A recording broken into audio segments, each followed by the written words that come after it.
Welcome to this deep dive explainer. Today, we're getting into the mind of a commander. We are stepping right into one of the most intense, high-stakes moments in literary history, the incredibly tense final moments right before the Great War of Kurukshetra kicks off. So let's dive right in. I want you to really put yourself there for a second.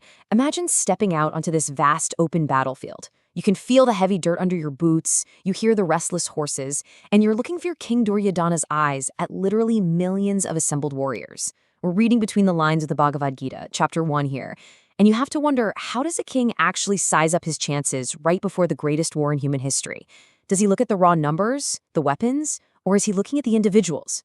Well, as we'll see, Duryodhana is doing this frantic mental math, and honestly, his words reveal way more about his internal state than he probably intends. You see, his words brilliantly show us exactly where his head is at. In shlokas 4 through 6, Yuyudhana is talking to his teacher, Dronacharya, and he's in the middle of this highly anxious, super careful observation of the enemy's mighty warriors. He's not just casually glancing over the Pandava army, he is actively listing their heavy hitters, one by one, basically finishing up a truly terrifying roster. Listen to how he describes them. He says, valiant Uttamahuja, Abhimanyu, the son of Subhadra, and the 5 sons of Draupadi, all of them Maharathis. Notice that final word, Maharathis, which means great warrior chiefs. He is acutely aware of the immense caliber of these Pandava heroes. He explicitly names Uttamanyu, Uttamahuja, the young prodigy Abhimanyu, and Draupadi's sons. He isn't just brushing them off, right? He's fully acknowledging their supreme status on the battlefield. Now, here's why this matters. The psychological weight of this moment is absolutely crucial. Duryodhana is intimidated, even if it's subtle. Think about it. If you're completely confident you're going to win, you don't usually start a conversation by listing exactly how dangerous and heavily armed your enemy is. By explicitly naming these Maharathis and acknowledging that they are equal in military prowess to absolute legends like Bhima and Arjuna, Duryodhana is showing a real, lingering sense of threat. The sheer force of the enemies he just listed is clearly weighing heavily on his mind. But then, something fascinating happens. We see this sharp, almost sudden pivot in Shloka 7. Duryodhana has basically just spooked himself by listing all of the enemy's strengths. So what does he do next? He immediately turns to his teacher, Dronacharya, to highlight his own side's strength. He desperately needs to balance the scales in his own mind. You can almost hear the urgency in his voice. He says, "O best of Brahmanas, know them also who are the principal warriors on our side, the generals of my army."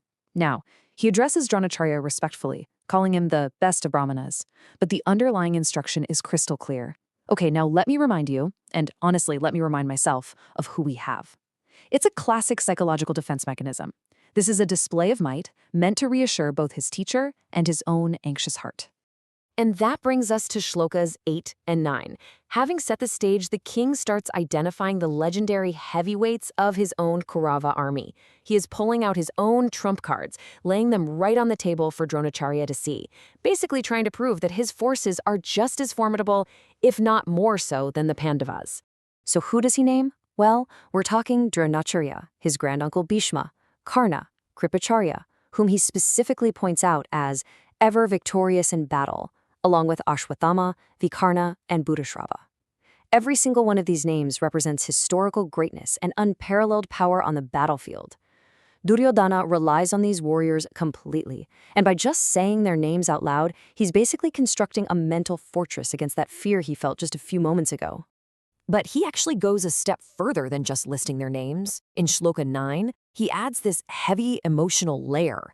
He boasts that these heavily armed heroes have, in his words, staked their lives for me. Think about what that means for a commander.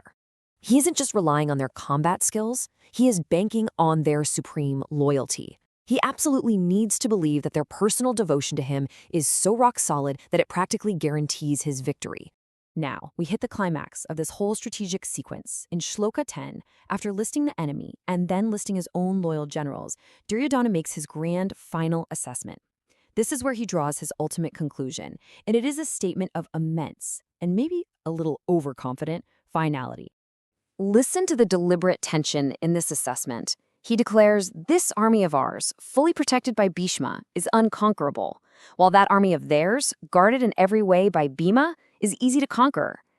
He places the entire burden of ultimate protection right on the shoulders of his granduncle Bhishma, setting up a direct contrast with the Pandavas' fierce protector, Bhima. Look at the sharp contrast here. On one side, he views the Kaurava army as totally unconquerable simply because Bhishma is there protecting it. But on the other side, he looks at the Pandava army, the exact same army whose Maharathis he was literally just intimidated by, and abruptly dismisses them as easy to defeat just because they're guarded by Bhima. He is anchoring his entire expectation of victory on the presence of one single man, Bhishma, which brings up a really fascinating question for us to chew on. Is this genuine confidence, or is it the delusion of arrogance? We really have to ask ourselves if this bold conclusion is based on objective battlefield reality, because let's face it, both sides have incredible warriors. Or is this assessment totally clouded by a desperate defensive need to feel superior? Going from listing terrifying enemies to suddenly declaring them easy to conquer kind of shows a mind rapidly trying to convince itself that everything is going to be fine. As Duryodhana finishes speaking these words to Dronacharya, this massive, heavy tension settles over the battlefield. We have officially reached the calm before the storm. The final words of strategic assessment have been spoken. The vast armies, millions of men strong, are now just standing there, bracing for impact. The psychological maneuvering is over.